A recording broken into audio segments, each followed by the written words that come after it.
Narito ang programang totoong-totoo, Tambayan sa DWIZ. Programang magliliwanag ng ilang mahahalagang mga issue. Tambayan sa DWIZ. At ngayon, narito na sila upang maghatid ng saya sa bawat Pilipino. Sa programang Tambayan sa DWIZ. Magandang tanghali po sa inyong lahat. Ito po ang Tambayan at kasama po ninyo si Attorney Ahmed dito ngayon sa Zoom. Okay, kasi medyo exposed na naman kami, di ba? Hello. Okay, kamusta po sa mga nanonood sa atin sa YouTube at saka sa Facebook? Paki-like and share naman tong ating Tambayan ngayon, no? Baka feel nyo. Okay? At saka sa mga hindi pa nagla-like and share at saka mag-subscribe, ay please do so. At meron din pong sariling website, hindi lang sa YouTube at saka sa Facebook, ang dwiz882.com, I think. That's it.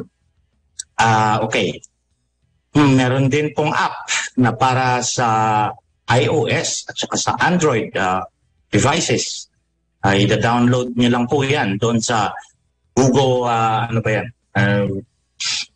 Google Play Store at saka doon sa Apple Store. Okay? Alright. Nambubola na naman sila. Okay. Usapan natin ngayon. Okay. Yung ingay na nangyayari, no, sa social media about certain decisions made by the president or his executive secretary in relation to some in relation to appointments of some people and non-renewal or non-retention of others who have been part of the government of the previous president, President Rodrigo Duterte. Okay. Thank you, Judicat. Okay. Bago ang lahat, I would like to state an observation sa akin lang, at this is my opinion, na itong latest election ay may napansin ako and post-election events. May napansin, saan ba yung nagme-message? Okay. May napansin ako na parang ang laban ay nasa online na, okay? And because of that, ang dami-daming nakaka-contribute sa usapan, okay? Andiyan yung mga magkakaaway na Dilaw at saka DDS, at saka kung hindi man DDS, yung mga nag-crossover na doon sa BBM Sara, Unity, Team Unity and all that. Okay? At ang aking na-abstract dyan from that observation is that everyone now has become a politician. Everyone of us who has access to the internet is now a politician. Why do I say that? Kasi oo nga, negative na siya Trixie, pero kung na-expose siya, hindi lang sa tinaplan, pero ang mga iba sa amin ay tinaplan, hindi natin malalaman, ayaw natin mahawa ng iba. Okay? So just to be safe. Okay, bakit mga politician na lahat? Because now, everyone who has access to the internet and social media and other platforms are able to pitch in their opinions, okay, their suggestions, their complaints and opposition to certain politicians who run in the elections. Okay, so lahat na tayo ngayon, politiko na tayo, and that is good. That is good for not only this country, okay, not only for the citizens of this country or the sovereign of the Philippines, pero para sa pangkalahatang konsepto ng ating demokrasya. Kasi ang ideal po ng democracy ay ang participation ng lahat ng tao sa nation building, sa paggawa ng policies, sa kanilang gobyerno at saka na makakaapekto sa kanila at saka sa social interaction and rules and regulations of that would govern how we interact with each other in society. Okay? So now we are not only politicians but also ano bang tawag dyan, statesman or statesperson. Okay, now we are more active in nation building, in building our idea of what we are as a country or as a nation and how we should be looked at by the world at large. Okay? So parang kung noon ang nakaka-participate lang ay yung mga may access sa broadcast media, mga nakakapagsalita sa TV, na interview, yung nagsusulat sa mga newspapers, o nagsusulat ng mga novels, mga libro. Ngayon, lahat na tayo. Sino ang may cellphone at may access sa Facebook, pag di kayo sa YouTube, can say whatever they want in regard to politics or how we should act in society. Magsasabi na, sana, wag naman sana niyang gawin yan dahil GMRC and all that. So now everyone is heard, or at least read. Okay? And that is good. That is definitely good. Maganda sa atin yan at saka sa demokrasya natin. Importante yan dahil ngayon makikita talaga natin na mga nakasulat dun sa ating konstitusyon, especially in the Bill of Rights, na ngayon ay meron ng meaning. Kasi noon, when we talk about freedom of speech, expression, and publication, yung mga tao lang na nakakapagsalita, nakakapag-express, at saka nakakapag-publish ang kanilang mga ideas, ang involved dito sa public discourse and therefore in nation building and crafting of our identity at the moment. No? Kung paano tayo titingnan ng mga ibang bansa. Kasi sila yung maingay, sila yung naririnig, sila yung nakakapag-enjoy ng kanilang rights under the Constitution. Pero ngayon, tayo ng lahat. Okay? But that's again, I said it's all good, but there is also meron ding parang upheaval, okay? Because every time there's a change in society, in a community, merong corresponding birth pang o parang sakit, di ba? O parang konting lagnat, di ba? Pagka may bagong nangyayari o nagbabago sa sistema natin o sa ating community, parang may nasasaktan, hindi mo mapipigilan yan. Kaya hindi mo mapipigilan. So,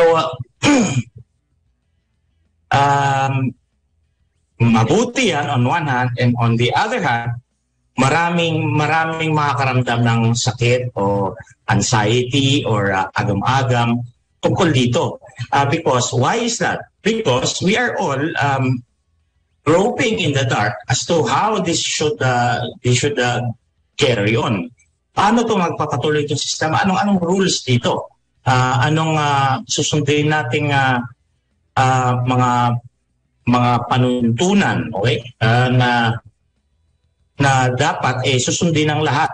Dito ngayon sa ating bagong sistema na lahat na tayo ay politiko, lahat na tayo ay kritiko, lahat na tayo ay presidente, lahat na tayo ay senador, at congressman at mayor, lahat na tayo yan. So that any person can actually tell a sitting mayor, ito dapat ang gawin mo. Okay, to give a suggestion in whatever manner they make it. That's good. Kasi ngayon may direct feedback na talaga kaagad sa mayor ang mga constituents niya and even people from outside their constituency. Pero meron ding problema dyan dahil ano ngayon ang mararamdaman ng mayor na suddenly siya yung head of the municipality or city in the past for a very long time, And then suddenly now here is a private citizen who is not even a constituent in my city or municipality telling me what to do.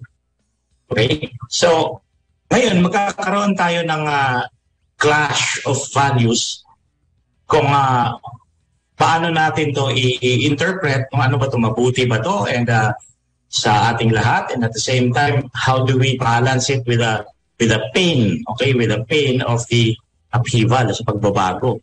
Kasi may mga kagaya ko, medyo nababad trip din ako, naiinis din ako pagka ang mga taong magko-comment o magtatanong, pabalagpag.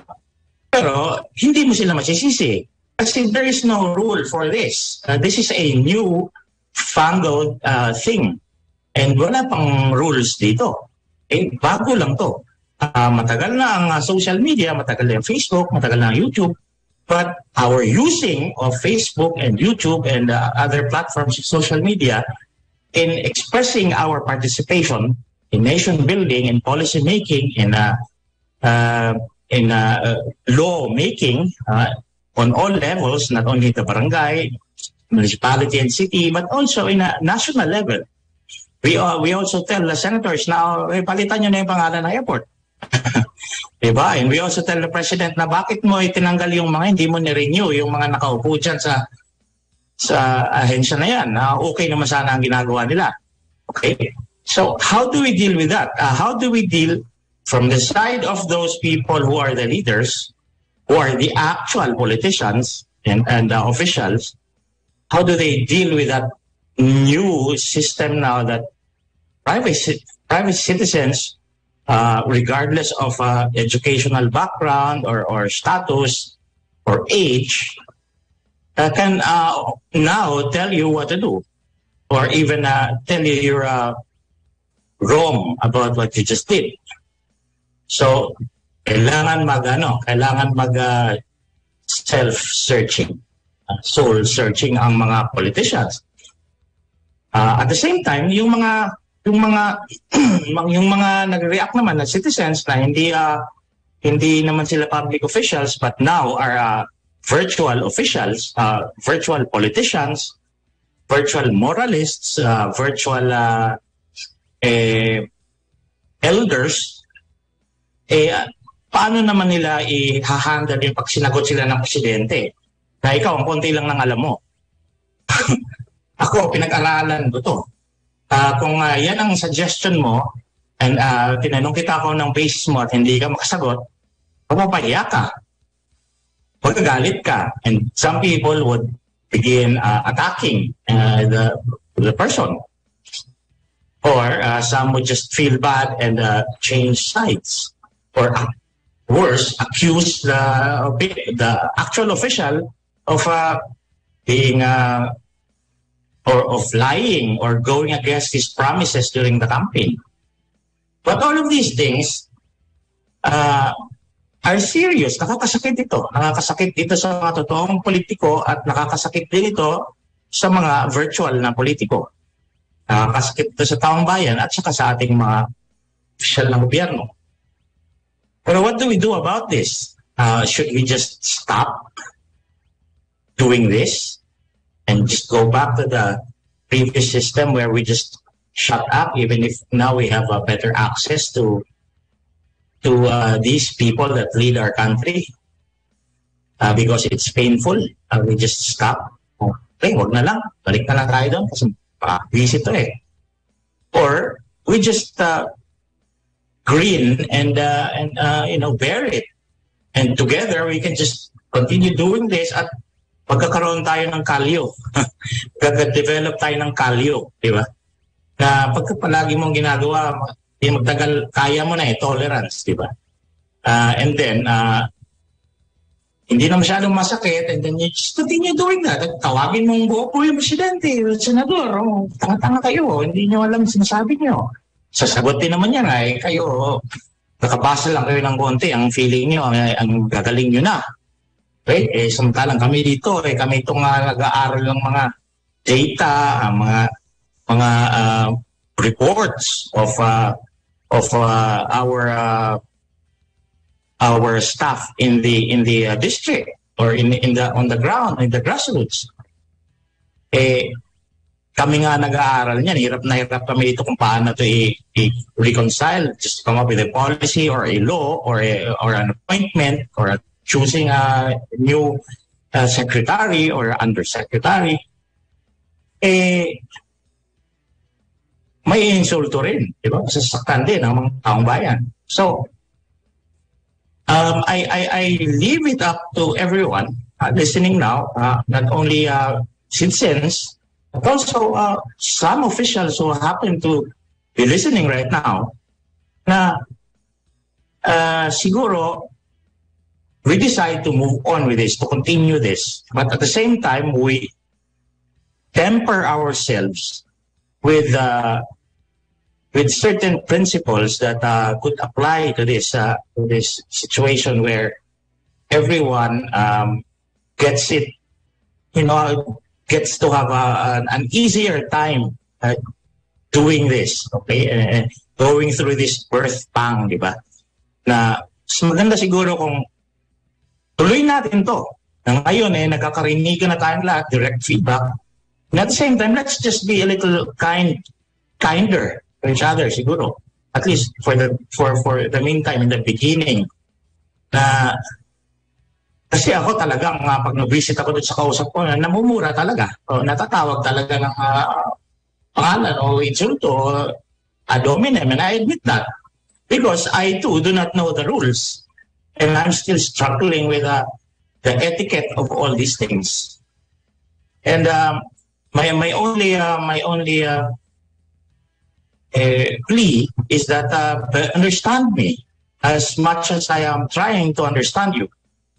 And together, I think that if we just understand each other and at the same time go on with this, we will probably reach a more mature situation, mature stage of all these things, and we will be surprised as soon as we get there, as soon as we get to see ourselves matured in this new situation, we will realize that our democracy is now on a different level. It's now on a higher, more sustainable situation or level. Okay? And that is what we want. That's what we want. That's the ideal of democracy. That is the ideal of our freedoms in the Constitution. And that is the ideal in governance, in state building. Na magkakarinigan tayong lahat, yung referendum, yung ating sistema na nakasulat sa Constitution na pwedeng ang taong bayan ang gumawa mismo ng batas through initiative. And ang taong bayan mismo ang mag-approve ng batas through referendum. Hindi lang ang Kongreso gagawa ng batas at ang Presidente ang pipirma para maging batas. Ngayon, ang taong bayan na mismo, because it's much more easier for us, and it's accessible and it's doable now.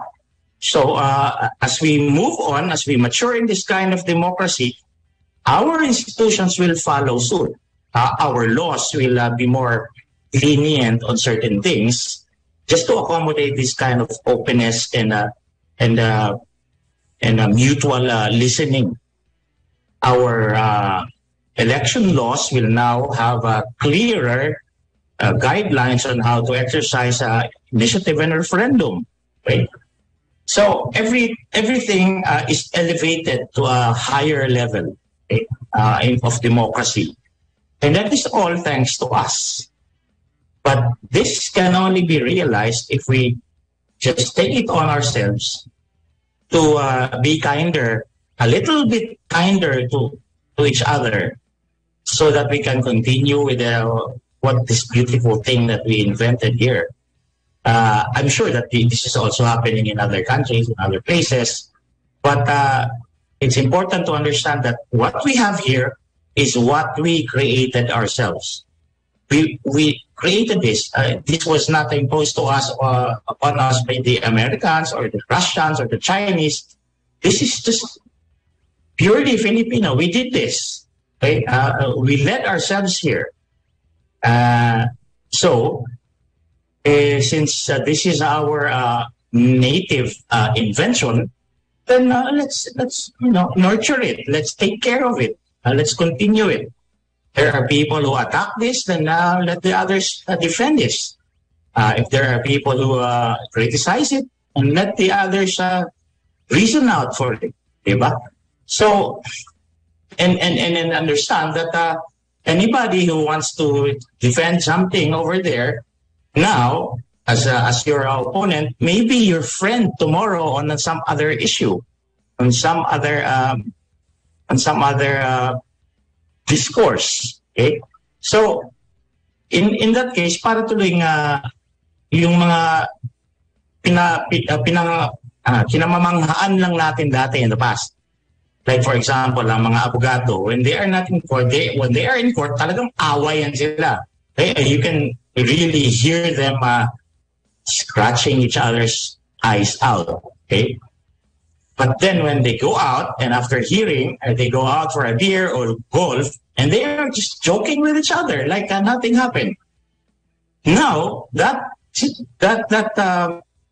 scenario can already happen to everyone. Na kung ngayon ay magkaka-opposites tayo on a certain issue, in another issue 3 minutes from now, we are together and friends and supporting each other. Okay, so it's great. It's a happy kind of situation. Masaya siya. Masaya. Iisipin lang natin. So my plea to everyone listening now and to those who would listen to this later in life is that let's just give it a chance. Give it a chance. And when we do that, we just give it we be a little kinder to each other. And together we discover the rules that will apply to this new faculty thing that we have. Together we make the rules, and together we follow those rules. Okay? And what is it for? What is for is for our children, for the welfare of our old people, for the welfare of our sick people, for those people who cannot defend themselves, and for ourselves also, for our peace of mind, for our security, and definitely for our children, for when it's their turn to grow up and run this country. It will be good for everyone. Okay, and once we cultivate these things, it will be easier to come by and easier to do. Okay? And we are more understanding, more open-minded to each other's ideas and arguments and all that, and weaknesses. Because weaknesses would be made more pronounced in the situation. Na kung sino yung bitin talaga sa edukasyon, makikita mo talaga na ito talaga ito nag-aaral eh. Okay, but we cannot leave them behind. We have to take them with us. And if they cannot walk on their own, then we will carry them on our backs. Bakit? Because nobody gets left behind in building a country. In creating our identity as Filipinos in the eyes of the international community, we have to help each other. And if there are people there who are struggling, we have to go back and pick them up. We have to bring them with us because this is for everyone. Okay? And this is for everyone, and we have to help them help themselves. Okay? So that is what we do. That's what we do. I hope you understand what I'm saying. I hope that you don't think I'm just being corny here because nothing about this is corny. This is a realization like the world is round or the sun is the center of our solar system, not the earth. It may not be my original discovery, but it's definitely a new realization on my part. Siguro hindi ko lang nabasa ito nung sinabi ito ni Niccolo Machiavelli or ni Aristotle or ni Socrates or ni Plato. Pero ngayon, I discovered it myself. I am not taking credit for discovering this or inventing this. But I am taking credit for telling you and admitting that I am ignorant of this before, but now I understand. And I would like to help more people to understand it with me so that we can better understand it together and move on and enjoy the benefits of this thing. So yeah, and yun. That's the first part of this Tambayan program. And kung meron kayong may dadagdag, gusto nyong isali dito sa ating theory, ating suggestion, please write it down in the comment section. Maybe we have time to read them in the second part of this after the break, which is coming up right now. Muli nating balikan Tambayan sa DWIZ. Magandang hapon ulit. Nagbabalik ang Tambayan kasama si Attorney Ahmed. Ahmed lang, wala na attorney. Anyway, yung attorney pala, magkaroon tayo ng konting etymology ng konti dito. Parang trivia. Attorney means agent or representative. It does not necessarily mean a person who graduated law and took the bar and becomes a lawyer. Di kailangan. Kaya nga meron tayong special power of attorney, meron tayong general power of attorney. Meaning lang yan, ako ang principal na may mga karapatan, rights, and obligations sa society, ay ina-assign ko sa isang tao ang ilan sa aking mga rights para siya yung gumawa para sa akin. Babayaran ko siya, may kontrata kami. Or anak ko siya, inutusan ko siya. Pero para ma-represent nitong aking agent properly, I must have an instrument, meaning a document. Usually it is required to be typewritten on paper and signed, and sometimes even notarized. And then after that, agent mo na yung tao na yun, attorney na yun siya. So anybody can be an attorney. So if anybody can be an attorney, then nobody is an attorney. So we go right back to our first names, so that you can call me Ahmed and I call you by your names. And nobody can complain na hindi yan respeto, walang respeto, dahil there is no way, or there is no more respectful way in addressing a person than by his name or her name. Diba? Kasi sanay tayo mga Pilipino na merong palaging prefix or a title of honorific title. Kaya ng tatay, bay, brad, nanay, prof, boss, thinking that is a form of respect. It is not. Well, it's not necessarily. Okay? Respect can be demonstrated, expressed in a lot of other ways, not only in honorifics, not only in titles. Okay, so if you respect a person, let's be a lawyer, then you show it by not only calling him attorney, because it's not necessary, but by giving him his due and expecting the same of him in relation to you. That is the respect that I'm talking about. And by kindness, earlier we discussed na we can go on with this new situation where everyone can give feedback, and criticize, can make suggestions, can actually say you're wrong. I said to temper it with kindness, so then we can continue and mature in our democracy. By that, I mean, hindi yung kindness sa suddenly magbago ka, mas mainahon ka na ngayon, hindi ka umura, hindi ganun. In a social discourse, it is not necessary that we use yung mga traditional violence or words and phrases to signify respect. Now, because we are in a high-tech community, respect can be expressed also in many more and multiplied ways. Marami na dyan na hindi ka mag-all caps, for example. Parang sa etiquette ng internet ay parang sinisigawan ng tao, and everybody will understand that. And how did we come up with that rule anyway, yung etiquette sa internet?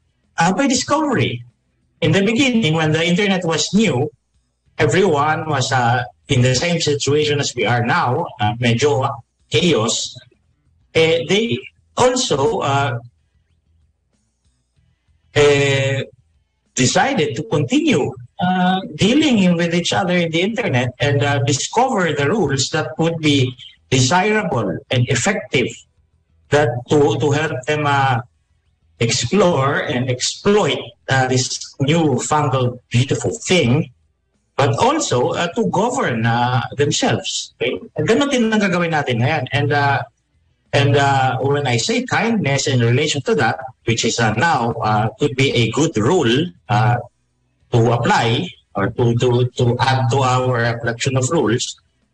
And kindness means that we listen to another person when this person makes an inquiry or a suggestion or a criticism or an argument. We listen to them first and then do our analysis and answer them in a similarly courteous manner. Courteous meaning hindi kailangan na merong po at saka opo, kundi yung reciprocate the what he did by doing a similar thing. Like if he argued, if he stated an argument clearly, make you understand what his point is, then you do the same. We do the same. Okay, kung hindi mo naintindihan, tatanungin mo, what do you mean? Can you break it down for me? Diba? O pwede, magmurahan dyan habang nag-uusap kayo. But the objective is that to understand what he means, so that you can respond and make him understand what you mean in response. That is what kindness means in this discussion. Na we don't just react something immediately without thinking just because opposite yung kanyang idea sa atin. Murahin na natin, bobo ka wala kang mga alam dilaw ka, ganyan, o DDS ka Many of us are, including myself, are guilty of these things. And no one really is now a saint in relation to this because nobody really just knows the proper rules to follow to be a saint in the age of the internet. So respect here and kindness means that we give everyone the benefit of the doubt that this person actually maybe has a brain and he has a point, but he just maybe cannot express it properly or explain it clearly to me. So I will help him out. I will help him out. What do you mean? Did you mean this or did you mean that? If you have the time, you can indulge him in a question that would make him expose what he means. In order for us to understand him. And then when that is done, when he says, okay, I'm satisfied, that's what I meant. Okay, so you analyze what he said and what his argument is, and then you respond properly. And you also allow him to ask you questions to clarify what you mean. Because there might be a certain words that you use or expressions or facts that he is not aware of, that he would like to clarify with you or with us. And we allow that. We tell him, okay, ganito po ang ibig sabihin niya. Fact, you can check this in this link or this book, read this.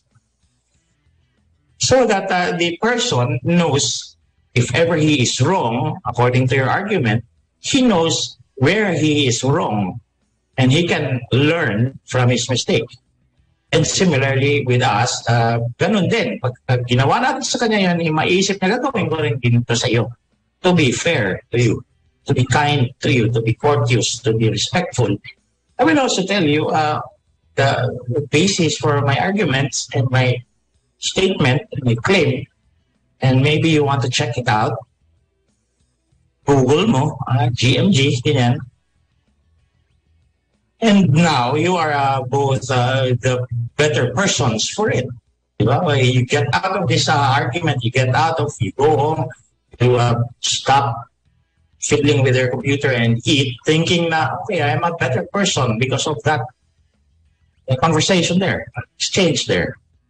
And if that happens to you at least even once a day, I mean, you will be taking leaps and bounds. Para kang tumalon ng planeta to another planet in terms of a development of your person. Because you will not only learn certain things, you will also learn that people will be nice to you if you're just nice to them. And by nice, meaning that you are fair to them, you are just. Diba? And people will see that these are the rules. These are the prototype rules that probably in the future will be written and we will be agreeing upon, all of us, and following. Diba? And after that, then we reap the benefits of what we just did. So, with that in mind,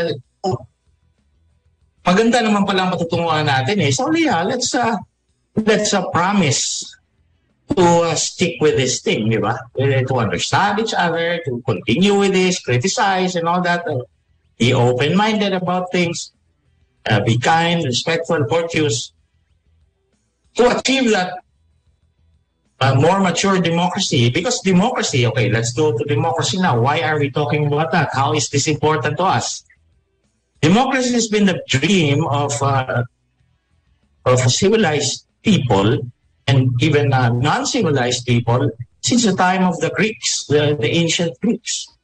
Aristotle and Plato, they were talking about democracy, and their democracy, although it's probably different from ours now, has been the seminal, siya yung seeds na itanim from which now we are the fruits having been produced by the tree that grew because of their planting those seeds. Tayo yung resulta ng pakikibaka ng mga Griego, ng mga Romans, ng mga barbarians along the history. Hanggang nandito na tayo ngayon. And we all owe this to the people who came here to earth with us, before us, who were born here on earth before us, like Jesus, like Napoleon, like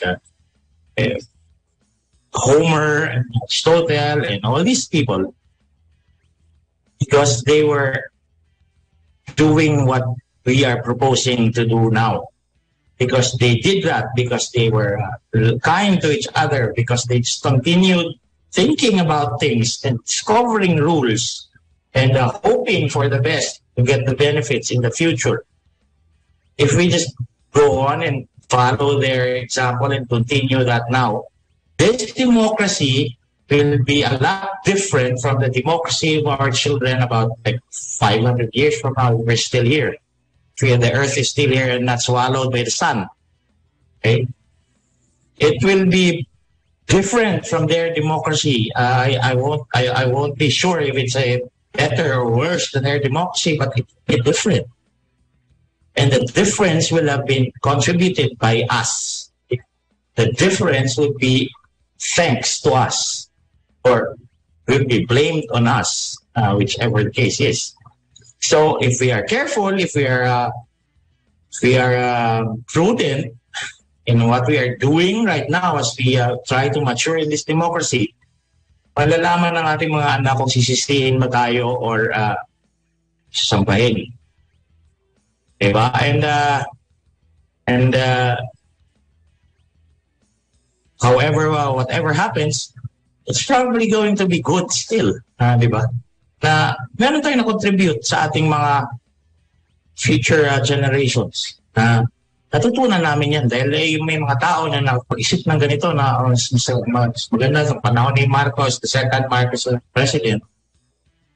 May mga tao, mga grupo ng tao na nagsimula sa Tambayan na nakapag-isip na why not do this? Maybe this is already obvious to a lot of people, but they just don't really know how to go about this. So let's help them. Let's help each other. Diba? And democracy will be all the better for it. All the better for our future children and generations down the line. Okay? And that is just talking about our personal individual development in a society that is as small as the Philippines. There are bigger societies out there who are more mature in democracy than we are. But I'm pretty sure that they went through these things also. Some of them went through wars and killing each other. Many wars in Europe, for example. Kung magmamature tayo in our democracy without wars, we will be better people than they are when they were at that stage also. So, diba, it's just a constant improvement of the previous observers of democracy, for the previous nations with democracy, and now and where we are. If we can say that we are a better democracy than the democracy of the Philippines in 1890, 1896 or 98, then maybe we did something right. Maybe our fathers and forefathers did something right. They put value in the Katipunan, the Bumbursa, sa Rizal, Culinary Mabini, all those people who struggled and died. Some of them died painfully, just to give us an idea of where we are supposed to be right now and where we should be for our children in the future. So, helping each other is not only helping each other right now, but we are helping the next generation to be better thinkers, better understanders, better kind people to each other. So, while we influence each other now, we also influence an entire group of people that are not yet even born right now. We are preparing how they will think, how they will deal with us, the old ones. Then, kung gano'n tayo ngayon at pinabayaan natin to at nakagiyanan na tayo dito at nagkamatayan ng ganyan, then they'll probably just curse us in their time. And we probably will deserve it. Okay, and if there's any worse hell than that, then we should be there. We should be punished for it, for being careless and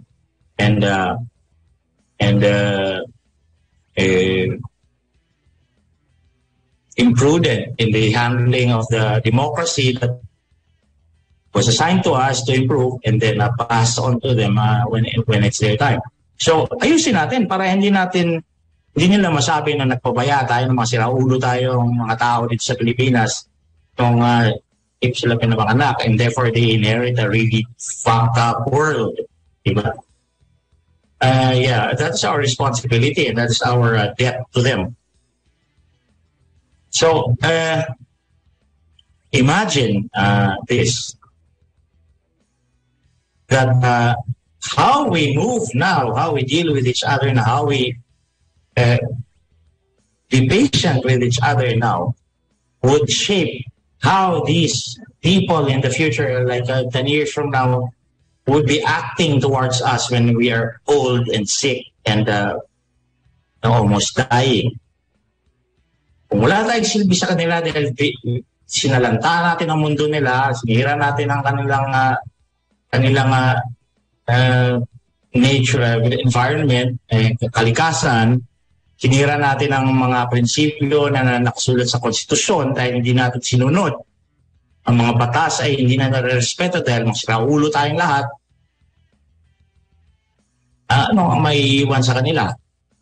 They will now have to go through all the process from the Greeks up to just before us to discover for themselves the entire process of democratic development. Mumurahin talaga tayo niya. Baka hindi nga tayo ilibing pag namatay tayo, tapon na lang tayo sa kalsada. And sad to say, we probably deserve it. So let's not do that. Let's not do that. Let's take care of the future of these children. Let's obey the rules. Discover the rules if we don't know them yet. We agree on those. And then promise na we will do our best. We cannot perfect this in one go in our generation. But at least we have an idea of how it's supposed to be if we just do our job. And if that is probably enough. Pag nasabi lang natin sa mga anak natin na, oh, look, ganito. Iba na yung history. Medyo mali na yung mga history natin dati. Ito na yun. And we worked hard to discover this. Ito na ngayon yung iisipin nyo lagi. Ito na yung susundin nyo sa pag-aaral nyo at pag-uugali nyo sa araw-araw. And then when they grow up and in turn become parents, they will craft their own system that they will give to their own children after that. And they probably would tell their children, you know what, yung mga lolo ninyo, awesome yung mga yun eh. Sinaulo yun sila, karamihan sa kanila. They are all sinners, of course. But they did something good. Why? Because we are alive and we gave birth to you people. Maybe you should do something like that as well when it's your turn. And you did. And so on and so on and so on until we can conquer other planets and other galaxies and other universes. Diba? Awesome natin. Star Trek na tayo. Star Wars. E.T. Alright. Okay, so we just stop with that abstract discussion right now and look at the comments. Tingnan natin mga comments dito. Ay, ito, sa best adult dating site. Oh, okay ito Ano mangyayari pag clinic ko to? Pinay paparazzi, anong mangyayari pag clinic ko tong flood dito? Si ka-vlog with JAT. Nakikinig to sa amin sa live namin Okay. Si Judica, tandun din. Si Tevix, cute naman. Ay, nambola pa. Yikes. Ayan. Well, anyway. Thought-provoking ka naman. Nasama must say that you have some come a long way. Oo, kasi nagpari ako noon Pari sana ako Ayun, sa panas na ako di ba? Alright.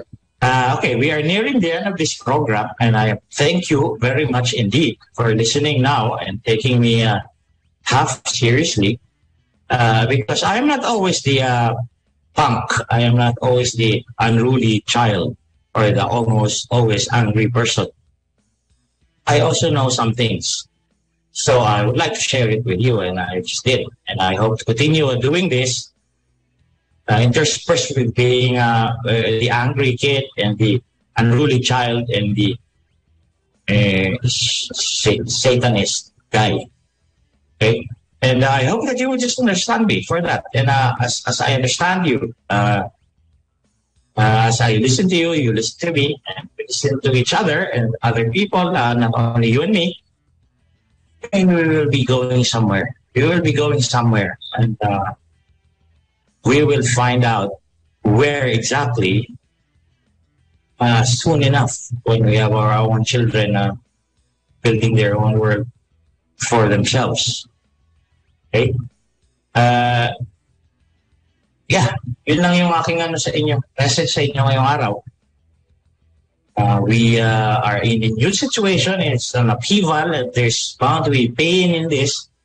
And if only we decide to just continue doing this, but temper it with kindness, respect, courtesy, understanding, and helping each other, we will probably achieve something that is worth giving to our children so that they can build their own world that is not as destroyed as we are bound to make it if we are not careful.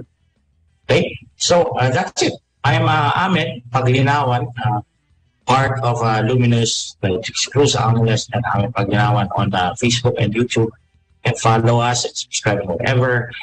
But you can just also listen to me here and with my friends sa Tambayan. Okay? And with that, I thank you and goodbye. Salamat po sa DWIC. Ang susunod na programa ay ang what was that? Pilipinas ngayon. Kasama si Yusek Robert Rivera and Lady Eliza. Maraming salamat po at bye-bye. Tambayan sa DWIZ.